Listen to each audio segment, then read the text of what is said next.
انہوں نے اسے غداری قرار دیا اور کہا ہے کہ متحدہ عرب امارات نے ایسا کر کے بہت بڑی غلطی کی ہے۔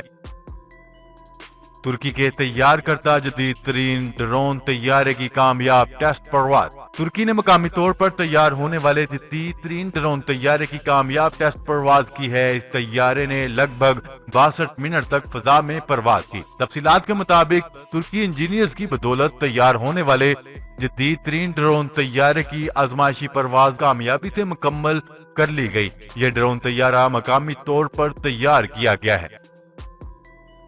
سعودی عرب میں ایک اور سینما گھر کا افتتاح۔ مملکت کے بیشتر علاقوں میں سینما گھر کھولنے پر کام جاری ہے۔ ترقیاتی امور کے نگران اعلیٰ ماجد الکرینی نے المکان مال کمپلیکس میں اپنے پہلے سینما گھر کا افتتاح کر دیا۔ اس تقریب میں سرکاری اداروں کے عہدیدار کثیر تعداد میں موجود تھے۔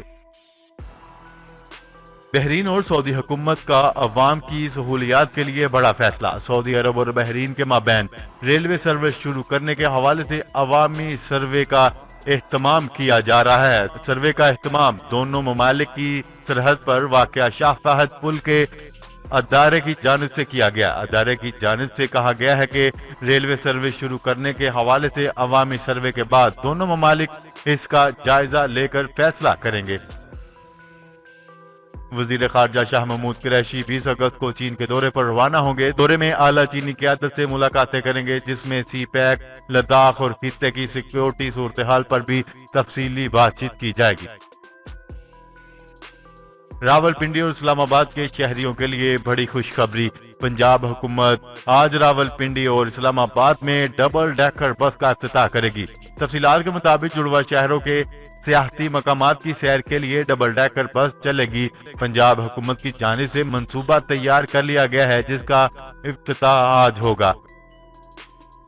مسلم لیگ نون کے قائد سابق وزیر اعظم نواز شریف اور سربراہ جمعیت علماء اسلام فے مولانا فضل الرحمان کے درمیان حکومت کے خلاف بھرپور اپوزیشن کا کردار ادا کرنے پر اتفاق ہو گیا ہے۔ نواز شریف نے مولانا فضل الرحمان کو فون کیا اور کہا ہے کہ آئندہ آپ کو شکایت کا موقع نہیں ملے گا۔ حکومت کے خلاف متفقہ حکمت عملی طے کریں گے۔ وزیر اعظم عمران خان کے خلاف دہشت گردی کیس کا فیصلہ 15 ستمبر کو سنایا جائے گا۔ نیوز رپورٹ کے مطابق پی ٹی آئی اور عوامی تحریک کی قیادت کے خلاف پی ٹی وی اور پارلیمنٹ حملہ کیس کی سماعت ہوئی۔ سماعت کے دوران پاکستان عوامی تحریک کو بریت کی درخواست پر دلائل کے لیے آخری موقع دیا گیا ہے۔ دلائل مکمل ہونے پر وزیر اعظم عمران خان سمیت دیگر ملزمان کی بریت کا فیصلہ ہوگا۔ انسداد دہشت گردی عدالت 15 ستمبر کو عمران خان کی بریت کی درخواست پر فیصلہ کرے گی۔ Army chief general Qamar Javed Bajwa کی سعودی نائب وزیر دفاع سے ملاقات۔ پاک فوج کے سربراہ جنرل قمر جاوید باجوہ نے سعودی نائب وزیر دفاع شہزادہ خالد بن سلمان بن عبدالعزیز سے ملاقات کی۔